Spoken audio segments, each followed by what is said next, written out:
ta kết thôi cho mình tới mơ tư nẹp pro mình cô ấy tục chết tê ở tê nhưng mình thơ khai tê nhưng trời thể thơ ngày ban hết y mình chú tư nở chua nó na tiết nhưng cái đau xong sắp ta hơi đau na hết y có phật sầu bằng bẹp nhẹ vợ đang tập trung ai bẹp đừng thấy lục răng nó na tiết ông chan ngày nè ông thua vậy khá nhưng đôi chỉ chui ba khăn á hơi có kliên tiết phong ông tự đâm vào bò nhưng mùi chan máu bên nụ chan tri có chung một mốc chảo mình nị dây đấy vậy tường cái cha vì dục mình sman từ dương mình đang miền tây tha anh tàu tì nụ thưa anh nụ cả bịch anh nực bật bọn đàm sập thưa mọc như vậy thưa mình đắng miền dương từng mùi hơi nâu nực rừng ở tất cả tiết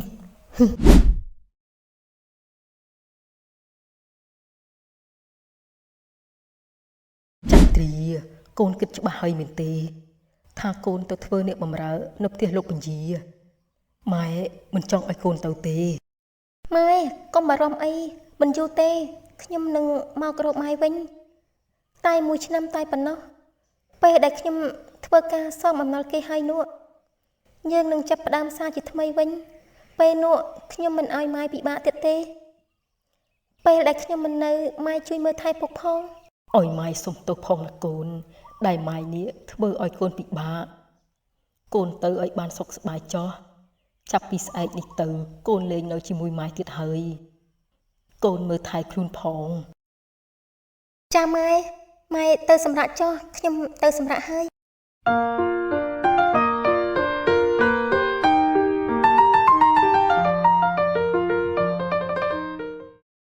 ពេលព្រលឹមមកដល់ចន្ទរីក៏បានធ្វើដំណើរទៅផ្ទះលោកពញានាងមិនដែលចាកចេញពីផ្ទះឡើយដើម្បីគ្រួសារនាងត្រូវតែតស៊ូនាងយំក្នុងចិត្តព្រោះមិនចង់ឲ្យម្ដាយគេដឹងឡើយព្រោះនាងមិនចង់ឲ្យម្ដាយពិបាកចិត្តព្រោះតែនាងឡើយ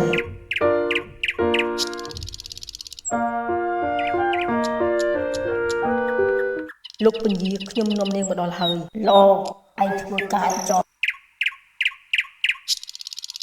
យ៉ាងមិនហើយធ្វើដំណើរតាមផ្លូវពិបាកទេ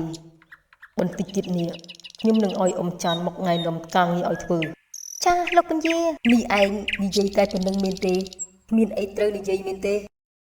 គ្មានទេតើពេលណាទៅឲ្យខ្ញុំធ្វើការទៅលោកពញាឯងទៅមកពីហត់យើងមិនទាន់ឲ្យឯងធ្វើការទេចាំស្អែកព្រឹកនេះចាំធ្វើការទៅចោះពេលនេះឯងទៅសម្រាប់សិនចោះអ៊ំចាន់ចាលោកពញាមានការអីទៅចានាំចន្ទរីទៅរកបន្ទប់សម្រាប់ផង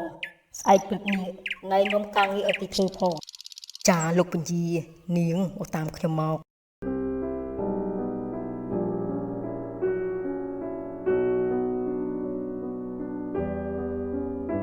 ព្រមមកជួបយើងព្រមហើយមែនទេម្ចាស់ពុកចង់ឲ្យឯងល្អទេបើកូនព្រមរៀបការជាមួយលោកពញានោះជីវិតឯងនឹងបានប្រសើរជាងនេះពេលនោះកូនចង់បានអ្វីក៏ពុកព្រមដែរជីវិតខ្ញុំម្ចាស់ពុកជាអ្នកកំណត់ទៅហើយនោះបានខ្ញុំព្រមរៀបការជាមួយលោកពញាតែខ្ញុំមានលក្ខខណ្ឌអ្វីឆាប់និយាយមកពេលដែលខ្ញុំរៀបការរួចហើយខ្ញុំទៅនៅផ្ទះលោកពញាម្ចាស់ពុកត្រូវតែបើកហាងក្រណាត់ឲ្យខ្ញុំមួយហើយទ្រព្យសម្បត្តិម្ចាស់ម៉ែនៅក្នុងផ្ទះនេះម្ចាស់ពុកគ្មានសិទ្ធិឲ្យអ្នកណាទាំងអស់រួមទាំងផ្ទះបោះស្បាទៀតហើយនឹងតំណែងអ្នកស្រីធំនៅក្នុងផ្ទះនេះម្ចាស់ពុកគ្មានសិទ្ធិឲ្យអ្នកណាទាំងអស់បានម្ចាស់ពុកយល់ព្រមតែមានរឿងមួយផ្ទះតូចដែលឯងសម្រាករាល់ថ្ងៃនោះម្ចាស់ពុកនឹងប្រគល់ឲ្យម្លីម្ចាស់ពុកសុំតែប៉ុណ្្នឹងទេព្រោះផ្ទះតូចនោះម្ចាស់ពុកមិនបានប្រគល់ឲ្យម្ដាយឯងទេឯងយល់ហើយមែនទេបានបើម្ចាស់ពុកត្រូវការហើយនោះបានហើយម្ចាស់ពុកផ្ដល់ដំណឹងឲ្យលោកពញាសិនស្អែកនេះនឹងធ្វើវិធីរៀបការតែម្ដង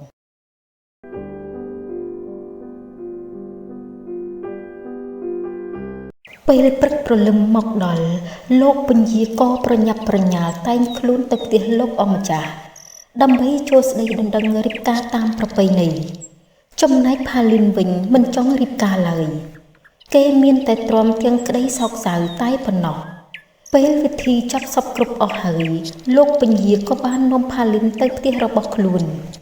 លោកពញាសប្បាយចិត្តខ្លាំងណាស់រកអ្វីពុំប្រៀបបានឡើយអ្នកបំរើមកជុំគ្នាអស់ហើយមែនទេអត់ជុំគ្នាអស់ហើយលោកពញាល្អហើយយើងសូមណែនាំអ្នកទាំងអស់គ្នាឲ្យបានស្គាល់នេះគឺលោកស្រីផាលីនជាភរិយារបស់យើងអ្នកទាំងអស់គ្នាស្គាល់ឲ្យហើយទៅចាប់ពីពេលនេះទៅអ្នកទាំងអស់គ្នាត្រូវតែហៅអ្នកស្រីផាលីនយល់ហើយឬនៅយល់ហើយលោកពញាហេតុអីអ្នកស្រីផាលីននៅក្មេងម្លេះហើយស្អាតទៀតផងយើងមិនដឹងទេថាលោកពញាយកប្រពន្ធក្មេងបែបនេះទេតាំងពីអ្នកស្រីស្លាប់ទៅលោកពញាមិនដែលមើលឃើញអ្នកណាឡើយអ៊ំឮថាអ្នកស្រីផាលីនជាខ្សែរាជវង្សទៀតផងណាពិតមែនណាអ៊ំយ៉ាងម៉េចហើយចន្ទ្រាធ្វើការនៅទីនេះហត់ទេមិនហត់ទេលោកពញាប៉ុណ្ណឹងខ្ញុំអាចធ្វើបានបើអញ្ចឹងល្អហើយអ្នករាល់គ្នាទៅធ្វើការរៀងខ្លួនទៅចាលោកពញា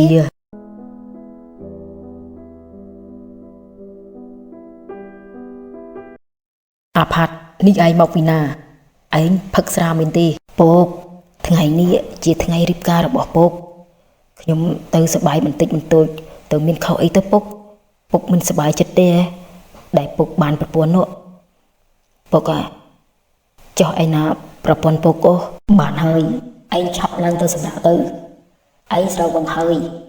ចាំពុកនេះឲ្យអ្នកបំរើយកទឹកតែឲ្យអាចបន្សាបចិត្តស្រវឹងខ្លះបើអញ្ចឹងខ្ញុំទៅឲ្យពុកឆាប់ទៅសម្រាប់ទៅក្រែងនាងផាលីនចាំណាពុក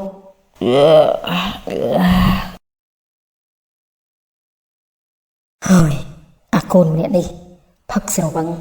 និយាយមិនដឹងណានៃទេ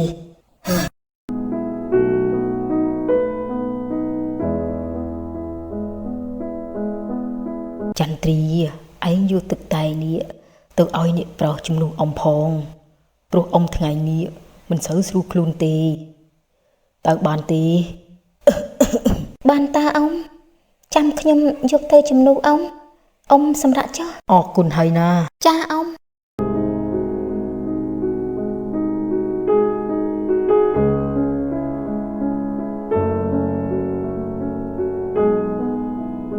ហេតុអីក្តៅខ្លួនម្លេះពិបាកក្នុងខ្លួនណាស់អ្នកបំរើទៅណាអស់ហើយចេះអ្នកបំរើខ្ញុំមកហើយអ្នកប្រុសយ៉ាងម៉េចហើយ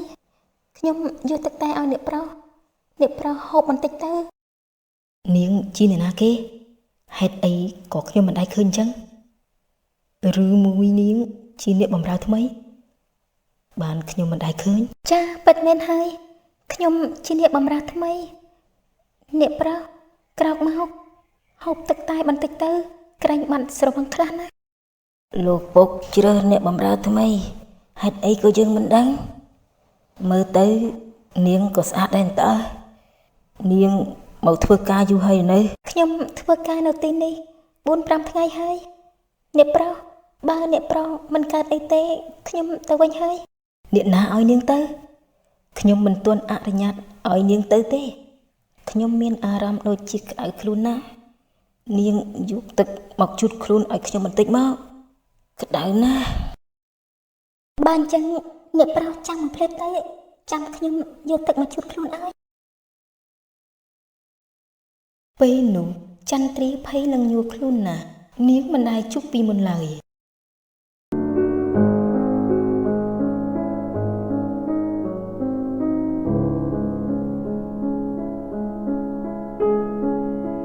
អ៊ំយកទឹកទៅជូតខ្លួនឲ្យអ្នកប្រុសបានទេខ្ញុំមិនហ៊ានទៅទេហេតុអីទៅអ៊ំមិនស្រួលខ្លួនទេសូម្បីតែដើរក៏មិននឹងផងឯងធ្វើជំនួសអ៊ំម្ដងទៅអ៊ំសុំទៅចោះកុំខ្លាចអីអ្នកប្រុសធ្វើឯងមិននឹងកើតទៅបើស្រវឹងបែបនេះទៅហើយនោះតែខ្ញុំឆាប់ទៅតិចអ្នកប្រុសខឹងទៅចាអ៊ំ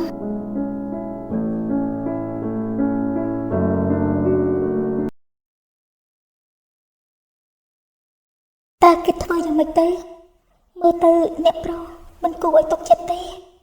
អត់ទេខ្ញុំមិនត្រូវខ្លាចទេខ្ញុំត្រូវតែធ្វើឲ្យបានហេតុអីបញ្ជូតទៅនៅឈួរដល់ណាទៀត ខ្ញុំក្តៅសងស្លាប់ទៅហើយហើយក្តៅណាស់ ហេតុអីក៏ផឹកស្រវឹងបែបនេះបើដឹងតែខ្លួនឯងបែបហ្នឹងហើយលោកប្រឹងដល់ណាទៀតពេលនោះចន្ទ្រាញ័រដៃទៅត្រើកព្រោះនាងភ័យខ្លាំងណាស់ជូតបណ្ដើភ័យបណ្ដើធ្វើឲ្យអារម្មណ៍នាងនៅមិនស្ងប់នាយផាត់ក៏បានមើលមុខចន្ទ្រាដោយក្រសែភ្នែកស្រពេចស្រពិលព្រោះគេស្រវឹងធ្វើឲ្យគេមានអារម្មណ៍គិតទៅលើចន្ទ្រាពេលនោះដៃរបស់គេក៏បានចាប់ដៃចន្ទ្រាធ្វើឲ្យចន្ទ្រាភ្ញាក់ខ្លាំងណាស់អ្នកប្រុសធ្វើអីហ្នឹងលេងឲ្យខ្ញុំនាងស្អាតខ្លាំងណាស់ដឹងទេខ្ញុំពេញចិត្តនាងលេងណាអ្នកប្រុសលេងខ្ញុំអ្នកប្រុសពេលនោះនាយផាត់បានត្រកងនាងធ្វើឲ្យនាងរើមិនរួចនាងក៏បានស្រែកឲ្យគេជួយស្រែកផងភ័យផងអ្នកណាក៏មិនលឺឡើយគេទាំងពីរនាក់ក៏បានជ្រុលជ្រោះនឹងគ្នាអ៊ំច័ន្ទពីយប់មិញអ៊ំមានលឺសំឡេងអីអត់ពីយប់មិញនេះខ្ញុំបានលឺសំឡេងល្វើយស្រែកឲ្យគេជួយដូចជាសំឡេងមនុស្សស្រីណាអ៊ំណែនាងឈើឯងលឺសំឡេងស្អីពីយប់មិញនេះយើងមិនបានលឺអ្វីទាំងអស់ឯងរវើរវាយទីដឹងឆាប់ធ្វើការឲ្យលឿនទៅចន្ទ្រាធ្វើមិនដឹងមិនលឺប្រហែលជាខ្ញុំរវើរវាយឲ្យមើលទៅអ៊ំបានជាលឺតែខ្ញុំអ៊ំឲ្យខ្ញុំធ្វើទៅឆាប់រួចណាស់ព្រោះអ៊ំមិនស្រួលខ្លួនផងមិនអីទេអ៊ំធ្វើខ្លួនឯងបានអ៊ំជីហើយអរគុណហើយណាពីយប់មិញដែលបានជួយអ៊ំការងារនេះជាការងាររបស់អ៊ំទេឯងទៅធ្វើការឯងចោះ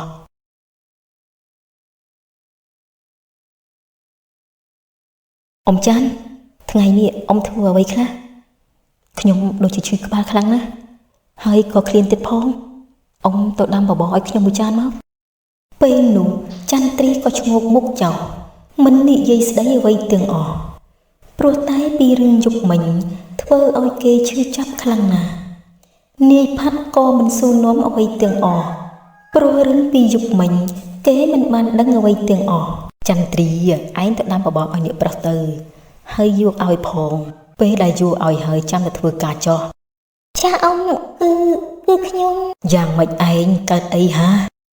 អត់ទេអ៊ំខ្ញុំទៅហើយ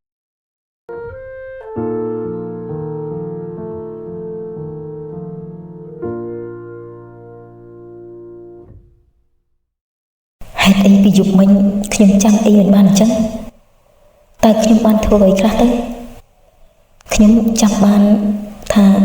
គេជូតខ្លួនឲ្យខ្ញុំហើយខ្ញុំមើលមុខនាងក្រៅពីនឹងហេតុអីក៏ខ្ញុំចាំមិនបានអញ្ចឹងទេបើចង់ដឹងច្បាស់មានតែទៅសួរនាងទេអ្នកប្រុសតើអ្នកប្រុសមានរឿងអ្វីទៅអូដៃខ្ញុំមកបែបនេះខ្ញុំមានរឿងចង់សួរអ្នកប្រុសចង់សួររឿងអីទៅខ្ញុំចង់ដឹងពីយប់មិញនេះតើមានរឿងអ្វីកើតឡើងខ្ញុំចាំបានថាពីយប់មិញខ្ញុំស្រវឹងខ្ញុំបានប្រើនាងយកទឹកមកជូតខ្លួនឲ្យខ្ញុំពេលនោះខ្ញុំក៏មើលមុខនាងរឿងអ្វីផ្សេងខ្ញុំមិនដឹងទាំងអស់ប្រាប់ខ្ញុំឲ្យត្រង់មកពីយប់មិញខ្ញុំធ្វើអ្វីខ្លះលោកចាំមិនបានពិតមែនណាថាពីយប់មិញលោកធ្វើអ្វីខ្លះចំពោះខ្ញុំហេតុអីក៏លោកភ្លេចងាយម្ល៉េះបើលោកភ្លេចទៅហើយនោះខ្ញុំមានតែបណ្ដោយតាំងនឹងទេពីយប់មិញអ្នកប្រុសស្រវឹងខ្ញុំដឹងហើយថាពីយប់មិញនេះខ្ញុំស្រវឹងហើយក្រៅពីនឹងតើខ្ញុំធ្វើអ្វីទៀតទៅខ្ញុំមានអារម្មណ៍ថាពីយប់មិញខ្ញុំហើយអ្នកប្រុសមិនបានធ្វើអ្វីទាំងអស់ខ្ញុំក៏បានជូតខ្លួនឲ្យអ្នកប្រុសក៏រវើរវាយហើយមួយសន្ទុះមកអ្នកប្រុសក៏បានដេកលក់ទៅពេលដែលអ្នកប្រុសដេកលក់ខ្ញុំក៏បានទៅបន្ទប់ខ្ញុំវិញតែប៉ុណ្្នឹងទេអ្នកប្រុសពិតមែនណានាងមិនកុហកខ្ញុំទេមែនទេខ្ញុំមិនកុហកទេខ្ញុំនិយាយពិតមែនបើអ្នកប្រុសអស់កិច្ចការហើយខ្ញុំទៅធ្វើការសិនហើយឈប់សិនខ្ញុំអរគុណហើយពីយប់មិញនេះសំឡាងហើយដែលខ្ញុំមិនបានធ្វើអីនាងបើគេដឹងថាខ្ញុំមានអីជាមួយនាងនោះខ្ញុំពិតជាខ្មាស់គេណាស់ដែលយកអ្នកបម្រើមកធ្វើជាប្រពន្ធបានហើយនាងទៅធ្វើការចន្ទ្រាដើរបណ្ដើរយំបណ្ដើរ នាងត្រឹមតែទាស្គរដែលគេមើងងាយទាំងកាយទាំងចិត្តគេមិននឹកស្មានថាអ្នកប្រុសផាត់និយាយបែបនេះលើនាងធ្វើឲ្យនាងឈឺចាប់លើសដើម